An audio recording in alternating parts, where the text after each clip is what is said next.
Hello friends, welcome to சுவை தேடி. Hello friends, இன்னைக்கு நம்ம சேனல்ல இஃப்தார் ப்ரிப்பரேஷன் தான் பார்க்க போறோம். இஃப்தாருக்கும் டின்னருக்கும் சேர்த்து நாங்க இப்பத்துல இருந்தே ஸ்டார்ட் பண்ண ஆரம்பிச்சிட்டோம். அந்த வீடியோ தான் நம்ம இன்னைக்கு பார்க்க போறோம். இன்னைக்கு நாங்க 1 கிலோ சிக்கன் பிரியாணி தான் செய்ய போறோம். பிரியாணி செய்யறதுக்கு முன்னாடி எப்பயுமே ஒரு பாத்திரத்துல சுடு தண்ணி வச்சுக்கோங்க. 1 கிலோ பாஸ்மதி ரைஸை இப்போ ஊற வச்சிருக்கோம். இப்ப நம்ம பிரியாணி செய்ய ஆரம்பிச்சிடலாம். இதுக்கு ஒரு பாத்திரத்துல 250 ml எண்ணெய் எடுத்துக்கணும். இதுல பட்டை, கிராம்பு, ஏலக்காய், அப்புறம் பிரிஞ்சி இலை இது எல்லாத்தையும் சேர்த்துக்கலாம்.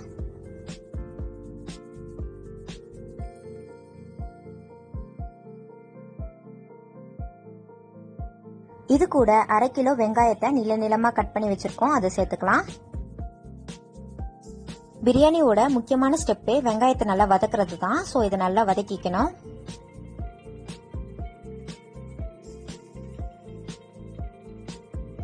வெங்காயம் நல்லா வதங்கினதும் 1/2 கட்டு புதினாவும் 1/2 கட்டு கொத்தமல்லியும் சேர்த்துக்கலாம்.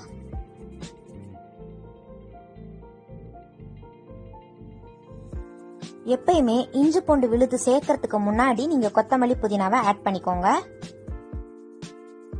இப்போ இது கூட 200 கிராம் இஞ்சி பூண்டு விழுது சேர்த்துக்கலாம்.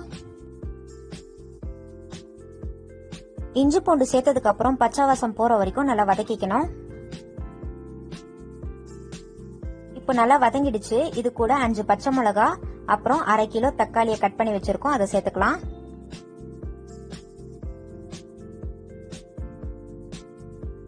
தக்காளி வதங்கினதும் 1 டேபிள் ஸ்பூன் மிளகாய் தூள் சேர்த்துக்கலாம். இப்போ இந்த மசாலா கூட நம்ம 200 ml கெட்டியான தயிர் சேர்த்துக்கணும். தயிர் சேர்த்ததும் நல்லா மிக்ஸ் பண்ணி விட்டுருங்க. இது கூட 1 kg சிக்கன் நல்லா கழுவி வச்சிருக்கோம், அதை சேர்த்துக்கலாம்.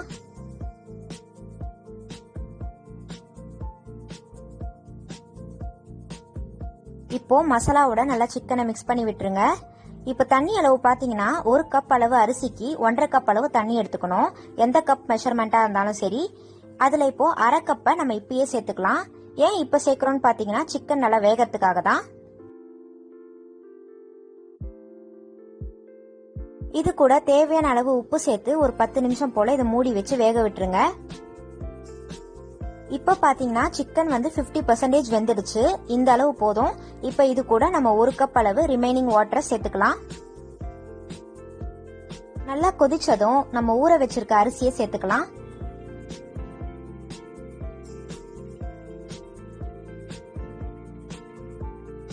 அரிசி சேர்த்ததும் லேசா மிக்ஸ் பண்ணி விட்டுருங்க. அரிசி எல்லாம் நல்லா அப்சார்ப் ஆகி ஈவனா வெந்து வந்ததும் நம்ம தம் போட போறோம். தம் ஒரு 15 மினிட்ஸ் போட்டா போதும், நம்மளுக்கு பிரியாணி ரெடி ஆயிடும். இப்போ தம்லாம் போட்டு முடிச்சாச்சு. இப்போ நம்ம ஓபன் பண்ணி பார்க்கலாம்.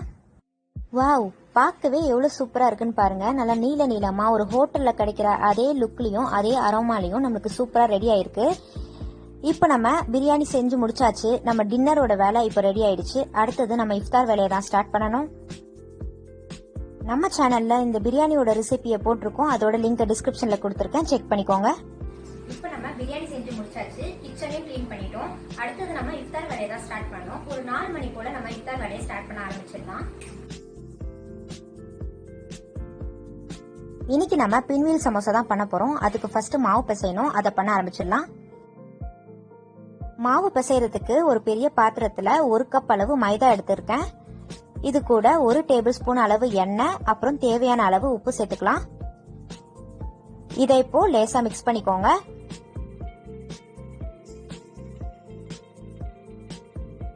இது கூட கொஞ்சம் கொஞ்சமா தண்ணி சேர்த்துட்டு நல்லா சப்பாத்தி மாவு பதத்துக்கு பிசைய போறோம்.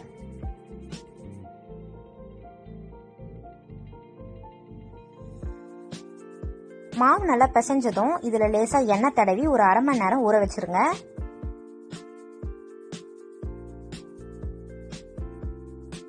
மாவு ஊறதுக்குள்ள நம்ம உருளைக்கிழங்க வேக வச்சு எடுத்துடலாம். 2 உருளைக்கிழங்கு எடுத்திருக்கேன். இது ஒரு 5 விசில் கொடுத்து வேக வச்சு எடுக்க போறோம். 5 விசில் வந்துடுச்சு. இப்போ பிரஷர் ரிலீஸ் பண்ணி ஓபன் பண்ணி பார்க்கலாம். உருளைக்கிழங்கு பாத்தீங்கன்னா நல்லா வெந்திருக்கு. இந்த மாதிரி நல்லா வேகணும், அப்பதான் நம்ம மசிக்கும் போது ஈஸியா இருக்கும். இப்ப இதை மசிச்சு எடுத்து வச்சிடலாம். இந்த சமோசாவோட ஸ்டஃபிங் செய்யறதுக்கு ஒரு பேன்ல 2 டேபிள் ஸ்பூன் எண்ணெய் எடுத்திருக்கேன். இது கூட பொடியா நறுக்கி வச்ச இஞ்சி 1 டேபிள் ஸ்பூன். இஞ்சி லேசா வதக்கிக்கோங்க.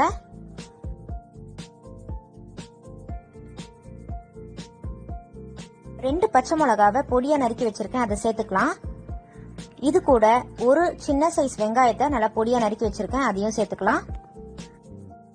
வெங்காயத்தை ரொம்ப நேரம் வதக்கணும்னா தேவையில்லை, லேசா வதக்கினா போதும். இது கூட 1/2 table spoon garam masala, 1/2 table spoon தனியாத்தூள், 1/4 டேபிள் ஸ்பூன் சீரகத்தூள், தேவையான அளவு உப்பு, 1 டேபிள் ஸ்பூன் மிளகாய் தூள், 1/4 table spoon try mango powder.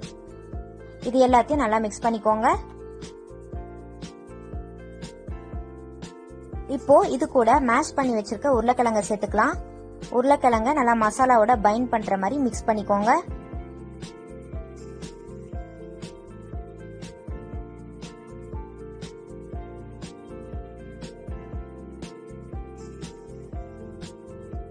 இது கூட கொஞ்சமா கொத்தமல்லி சேர்த்து நல்லா மிக்ஸ் பண்ணிக்கோங்க. மிக்ஸ் பண்ணிட்டு ஸ்டவ் ஆஃப் பண்ணிடலாம். இப்போ 1/2 அன் ஹவர் ஆயிடுச்சு. மாவு பாத்தீங்கன்னா நல்லா சாஃப்டா வந்திருக்கு. இப்போ இதை ஒரு 2 நிமிஷம் நல்லா பிசைஞ்சுக்கலாம்.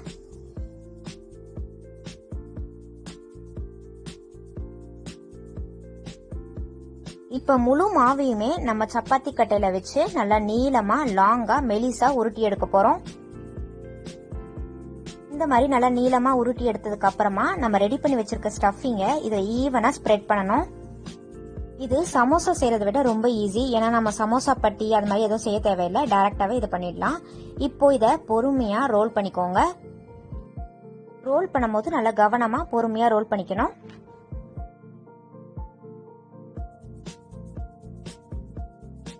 இப்போ இதை நம்ம சின்ன சின்ன துண்டுகளா கட் பண்ண போறோம். ஒரு 1 இன்ச் அளவு டிஸ்டன்ஸ் இருக்க மாதிரி கட் பண்ணிக்கோங்க.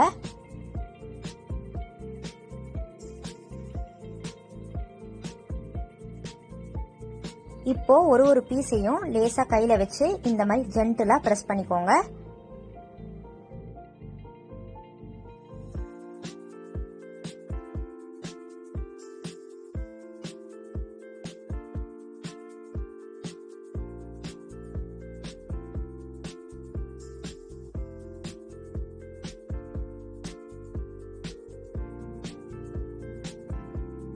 இப்போ எண்ணெய் நல்லா சூடானதும் நம்ம மீடியம் ஃப்ளேம்ல இதை பொரிச்சு எடுக்கணும். நல்லா கோல்டன் ப்ரௌனா வர வரைக்கும் பொரிச்சு எடுத்துக்கோங்க.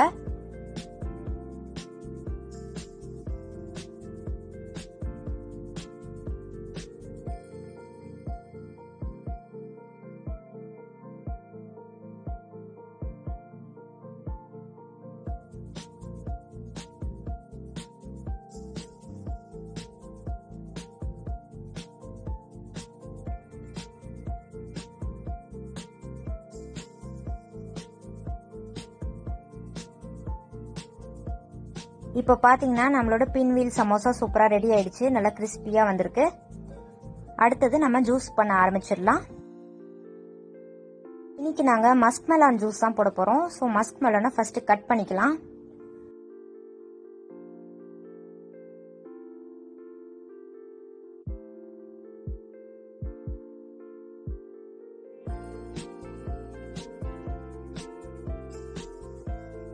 இப்போ இதுல உள்ள சீட்ஸை நம்ம ரிமூவ் பண்ணிட்டு தோலை சீவி எடுத்துடலாம்.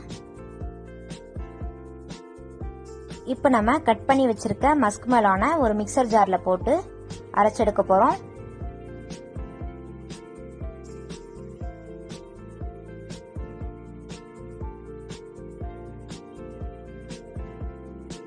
இதுக்கு தேவையான அளவு சர்க்கரை சேர்த்துக்கோங்க. அப்புறமா நல்லா சில்டு ஐஸ் வாட்டர் சேர்த்துக்கலாம்.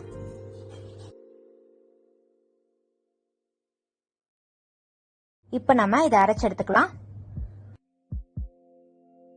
அவ்வளவுதான், நம்மளோட மஸ்க் மெலான் ஜூஸும் ரெடி ஆயிடுச்சு. இப்போ இதை ஃப்ரிட்ஜ்ல வச்சிடலாம். நெக்ஸ்ட் நம்ம ஆலு போண்டா செய்ய போறோம். அதுக்கு ஒரு பவுல்ல 1 கப் பேசன் எடுத்திருக்கேன், அதாவது கடலை மாவு. இது கூட 2 டேபிள் ஸ்பூன் அரிசி மாவு சேர்த்துக்கலாம். 1 டேபிள் ஸ்பூன் சில்லி பவுடர்,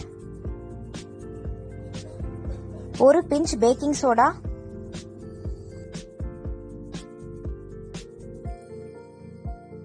இது கூட பெருங்காயத்தூள் கொஞ்சம், அப்புறம் கொஞ்சமா கேசரி பவுடர்.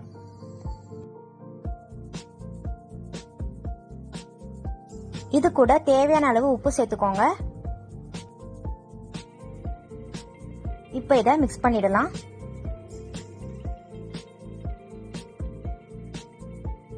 இதுல கொஞ்சம் கொஞ்சமா தண்ணி சேர்த்து இதை கரைச்சு எடுக்க போறோம்.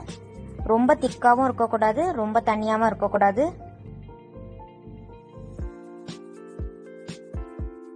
இந்த மாதிரி கன்சிஸ்டன்சிக்கு நீங்க கலந்து எடுத்துக்கணும். அப்பதான் நம்மளுக்கு ஆலு போண்டா நல்லா பெர்ஃபெக்ட்டா வரும். ஆலு போண்டாக்கு நான் 2 உருளைக்கிழங்க வேக வச்சு எடுத்திருக்கேன். இதை மசிச்சு வச்சுக்க போறேன். இப்போ நம்ம ஸ்டஃபிங் செய்யறதுக்கு ஒரு பேன்ல 2 டேபிள் ஸ்பூன் எண்ணெய்,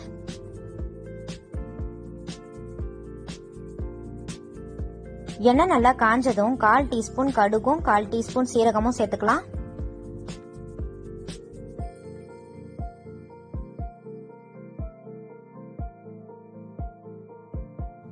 இதுல கொஞ்சமா கருவேப்பிலைய கட் பண்ணி வச்சிருக்கேன், அதை சேர்த்துக்கலாம். இது கூட ஒரு மீடியம் சைஸ் வெங்காயம் பொடியை நறுக்கி வச்சிருக்கேன், அதை சேர்த்துக்கிறேன்.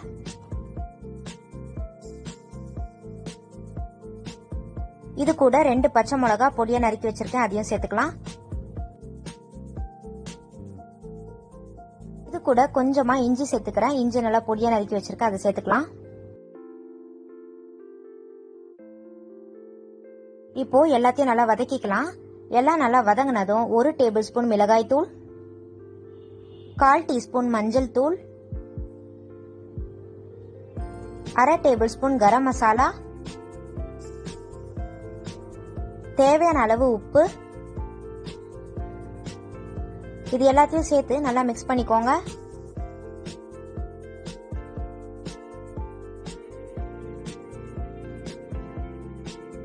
இது கூட கொஞ்சமா பெருங்காயத்தூள், அப்புறம் கொஞ்சமா ஓமம் சேர்த்துக்கிறேன். இது எல்லாமே வாசனைக்காக தான்.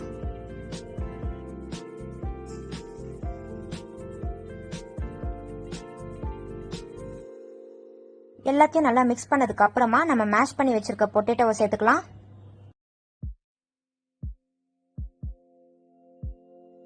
இப்போ இதை நல்லா மிக்ஸ் பண்ணிக்கோங்க மசாலாவோட.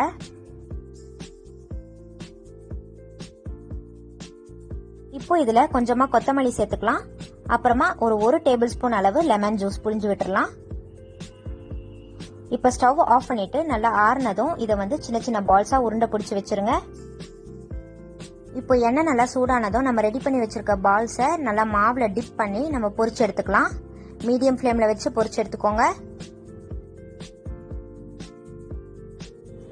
மீடியம் ஃப்ளேம்ல வச்சு பொரிச்சு எடுத்தாதான் நம்மளுக்கு சீக்கிரமா தீயாது. அதுக்கப்புறம் நல்லா ஈவனா கோல்டன் ப்ரௌனா நம்மளுக்கு ரெடி ஆகி வரும். உள்ளேயும் நல்லா வெந்திருக்கும். ஸோ எப்பயுமே மீடியம் ஃப்ளேம்ல வச்சு பொரிச்சு எடுத்துக்கோங்க.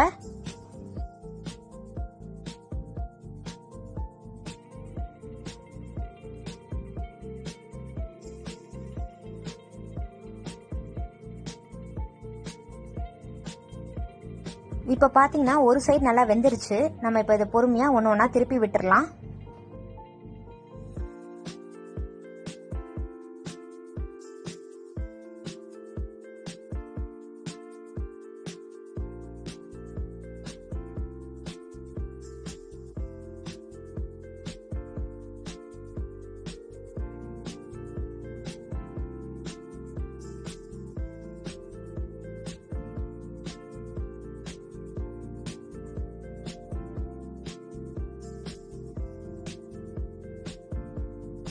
இப்போ பார்த்தீங்கன்னா நம்மளோட ஆலு போண்டா சூப்பராக ரெடி ஆயிடுச்சு. நல்லா கோல்டன் ப்ரௌனா அழகாக ரெடி ஆயிருக்கு.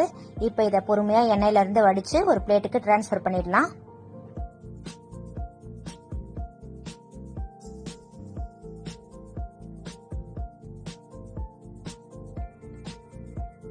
அவ்வளோதான், நம்மளோட சுட சுட ஆலு போண்டாவும் சூப்பராக ரெடி ஆயிடுச்சு. ஸ்டஃபிங்லாம் சூப்பராக நல்லா வெந்து வந்திருக்கு.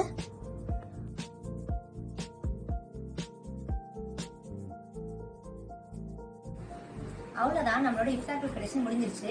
இப்போ நோன்பு திறக்க டைம் ஆயிடுச்சு. ஸோ நம்ம இன்னொரு வீடியோல சந்திக்கலாம். இந்த வீடியோ உங்களுக்கு பிடிச்சிருக்கும்னு நினைக்கிறேன். பிடிச்சிருந்தா மறக்காம லைக் பண்ணுங்க, ஷேர் பண்ணுங்க, சப்ஸ்கிரைப் பண்ணுங்க, கூடயே பெல் ஐக்கானையும் பிரஸ் பண்ணுங்க. தேங்க்யூ.